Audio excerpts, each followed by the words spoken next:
Our chicks arrived from Cackle Hatchery today. Let's open them up and see what we got.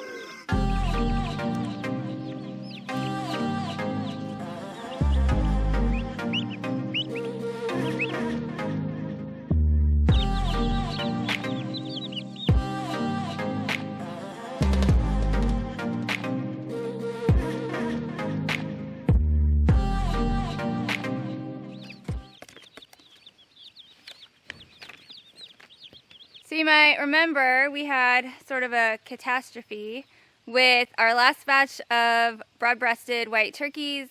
Our cat got into them and basically killed off about half of them. We ordered 5 more from Cackle Hatchery, and also at that time we ordered 25 Cornish Cross meat birds again because we just love the way that our meat birds turned out this time. They sent us 28, I believe, so they gave us a few extra, which they always seem to do. Just as a precaution in case any of them die in transport or shortly after. So they always kind of want to hedge and give you a couple more extras.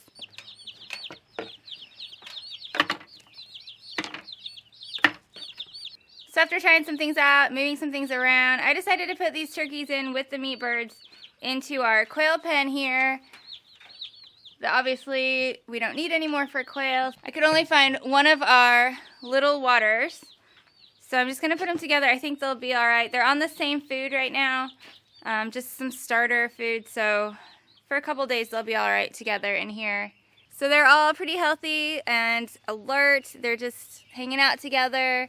Once these turkeys get a little bit bigger, we'll put them in with the other ones. There's just too big of a size difference right now. The other ones are a few weeks older than these ones.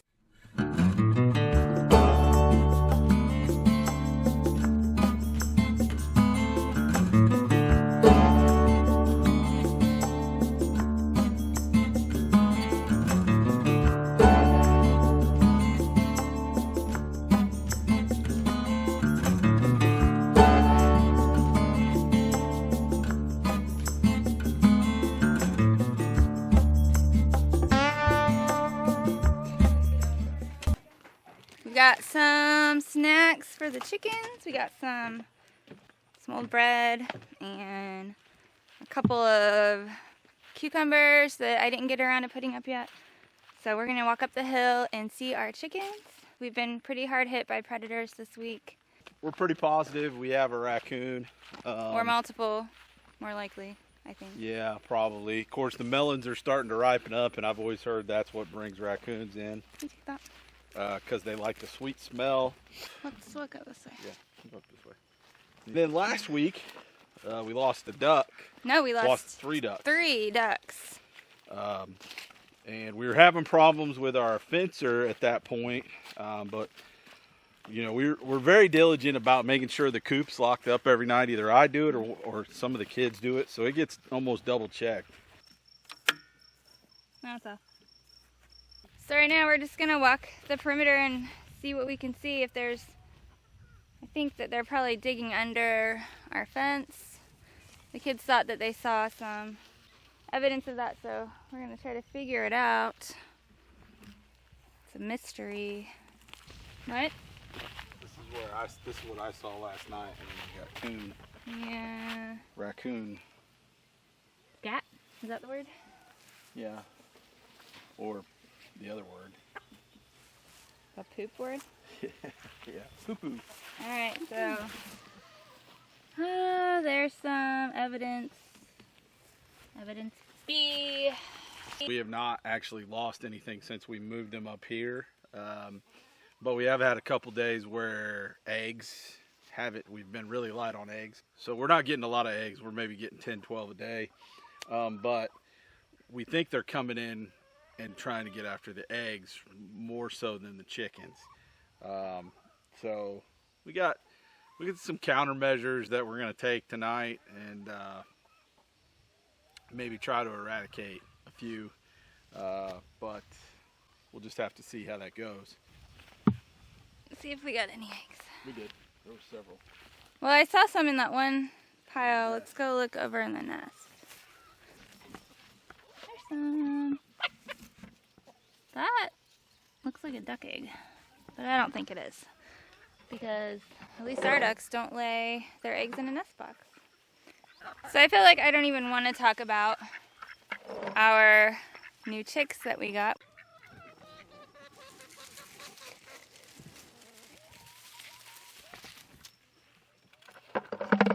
We got our chicks and turkey poults Thursday, and I'm sad to report that whatever is getting our ducks and our eggs also broke into our brooder that we had our chicks in, and we have no turkey poults left. I mean, of course we have the other ones that are up on the hill, but we don't have any babies left. We have 18 meat bird chicks left.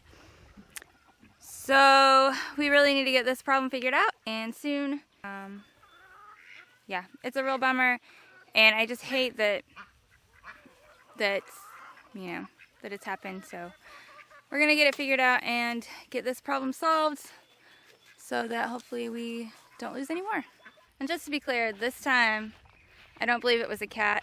The chicken wire, whatever we had wrapped around the brooder was torn open, and I've never seen a cat do that. So not saying they couldn't, but I don't believe that it was a cat. I believe it was probably a raccoon. So I think Jeremiah and the boys are gonna stake out tonight and hopefully put an end to this. So on the plus side, we do have our 7 broad-breasted whites, and they are doing fantastic. They are getting plenty big and enjoying being out on the grass up on the hill. And we've got these lovely ladies. Yeah. Hey, why don't you come see me? They like their dad a lot better than they like their mom. They're so fun. And muddy, look how muddy they are. Look in the back. They did that to their feeder themselves. They moved it all the way over there? Yeah, I'm gonna have to strap it down. Wow, I thought you did that. They're so strong. Hey girls. Hi.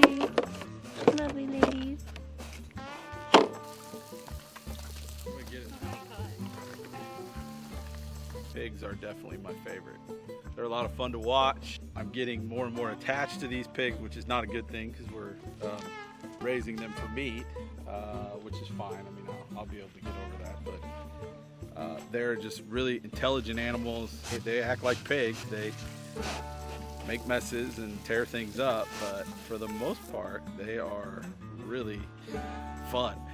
They're like a huge dog, like an overeating dog is what they are. With bacon inside. Yeah. Definitely see a future for pigs here on ArrowRidge, for sure. Yeah. Also today we processed the rest of our Cornish Cross. Yep, 23. And 23. And the funny thing is, we are so glad that we waited to do these ones later because they were small, so we didn't do them with the other ones. But we filled 3 coolers with 10 less chickens than we did the last time. Correct. 2 weeks. And these guys are monsters. They are so big. They were on the smaller, well, there was some on the smaller side, so we just really pumped feed to the pen that we saved. Yeah. And it worked out really well. So we have some smaller, like soup type birds, and then we have some bigger crock pot like birds, you know. So we definitely like that. And then we've got another set coming on. There's only 18 in that set right now. And then we'll do one more batch in the fall as well. Kids are in bed. It's late, but we're gonna work on some of these birds, getting them bagged up and in the freezer.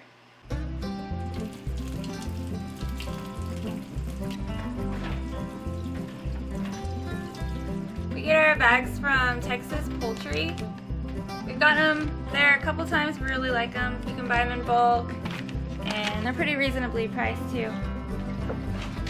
So how we bag up our birds, we just do a final rinse off, stick them in the bag, upside down,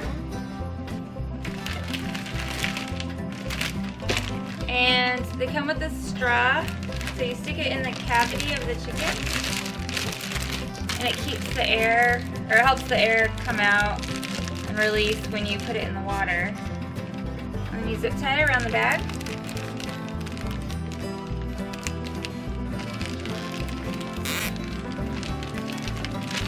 Try to squeeze out as much air as possible.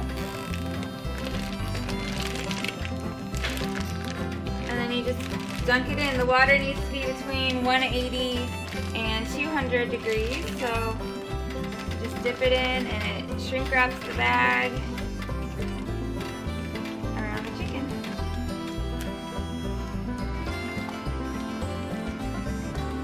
You take out the straw.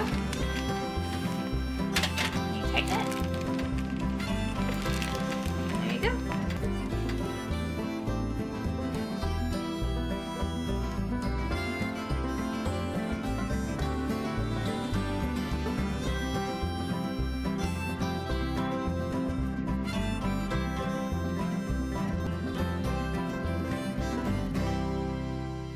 Hey guys, what is up? It is Midnight. And we're wrapping up this video. We got a lot done today. Thanks for coming along with us.